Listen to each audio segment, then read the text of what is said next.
YouTube anime lovers, Noragami, uh, episode 7 review. Um, had some very touching moments with Hiyori and Yato. So this, this episode was all about feelings and emotions. Like I said, very touching moments between Yato and Hiyori.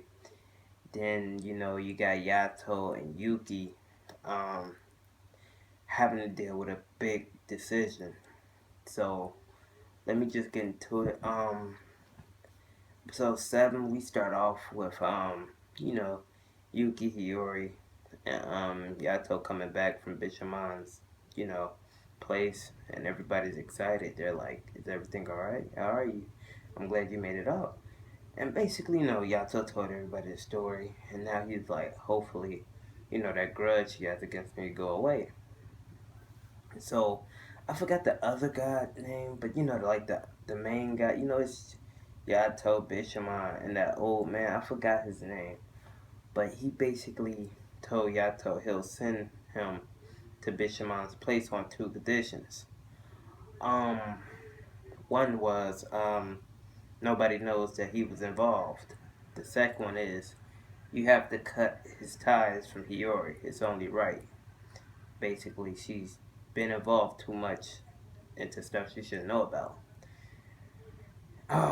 So that was a tough one. Like, Yato's in love with her. He already loves him. Can he really do it?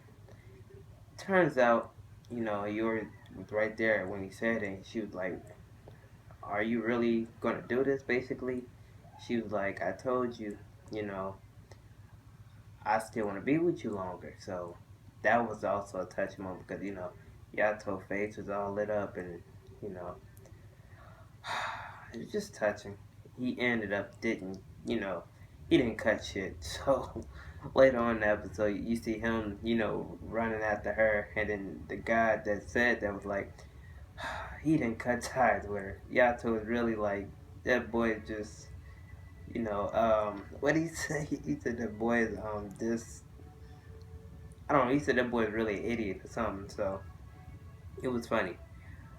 But later in this episode, we see Bishamon having like a meeting with the gods. Now, my question is I thought all gods was like on certain levels. Like you got Bishamon. I know she, everybody knows she's a god of war. You got Yato. Just because don't nobody really know or worship Yato like Bishamon doesn't mean Bishamon is stronger. Clearly.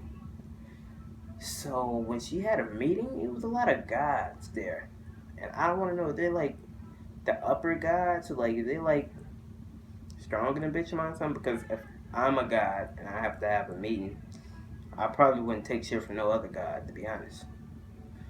But basically, she was just informing them of Kaguya, um, his, his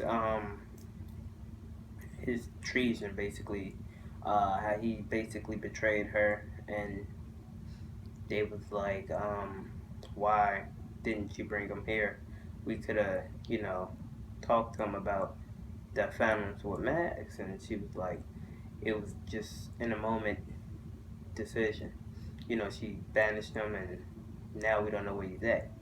And Kazuma made a good point. He could be a Nora. He could be somebody else's regalia doing bad things. But wouldn't that like Bishop I said, wouldn't that corrupt the god? So it would. So it has to be something like isn't meant to be. Something weird going on, basically. So with this said, we meet the 7 gods of fortune, I believe. Yeah, I'm not gonna go into details on all of them. I just know one is Ibiza, I believe. He basically came to Yato and Yuki and offered a lot of money to buy Yuki just because he's a blessed vessel, and the way Yato looking at the money, it looked like he was thinking about it. And then Yuki's like, "You're gonna sell me?" So it was kind of funny. Yato was like, no, I would never sell you. Then, the guy, Ibisu, was like, we'll pay you $1 million a month, Yuki. And then Yuki face just lit up like, what? And then Yato started talking to him like, so now you're convinced now? So that was like the issue between them two. They had to like really see if they really wanted to be together. And basically, you know, they was having trouble with, Yato didn't know what Yuki was thinking. Yuki didn't know what Yato was thinking, basically. And they had a call for a job on basically a guy that's robbed the old lady, a bank transfer or something.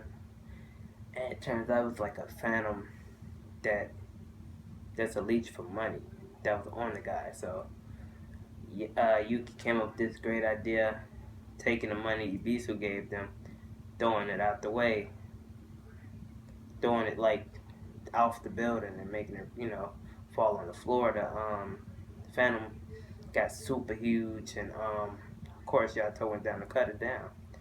So with that said, Yato's kind of mad because he threw the money away, and Yuki's like, "What do you want all with the money?"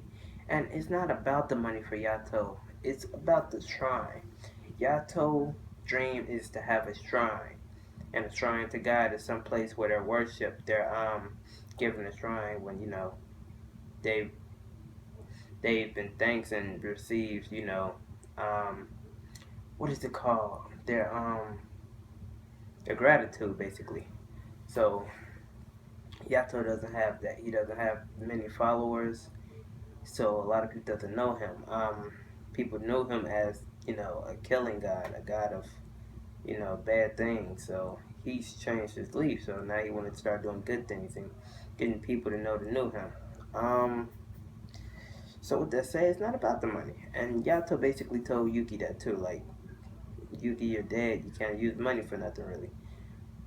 Technically, he can, but he don't need money really. But that was dead. So later on, like the final scene of the episode, we see Hiyori and Yuki talking. She's like, "What's wrong with Yato?" And Yato's just in bed, just wasn't feeling it. He was like, he's mad because he lost all the money for a shrine. So Hiyori asked him, did he really want a shrine that bad? He said yes. It's his dream basically. So Hiyori pulled out a bag and had a mini shrine she made for him. And that was a heart touching moment because nobody said you couldn't have a mini shrine made for you. It's just about having a shrine made for you, basically. So, Yato cried. It was a touching moment because he cried and, he had snot running out his nose. So it was just a touching moment with that. And that's what I like about Noragami. Like, they get the details, man. That was a great way to end the episode. It was a great episode. And then we also find out um, Ibisu, that guy that tried to buy Yuki, that man is behind the mask. Like, he basically was sipping tea and was like, oh, so Yato refused to sell his blessed vessel. And it's like the mask is right behind him. I'm like, what the fuck? I'm like, he's the culprit. Somebody take his ass down. So, I wonder what's in store. Like, I kind of like predicted the Bishamon stuff when Yato, the Yato and Bishamon situation. I'm just wondering what's up with this guy. Like, what's his ability? What he can do? Who is his regalias? But that's episode 7 of Noragami YouTube. Tell me what you think in the comments below. Peace out.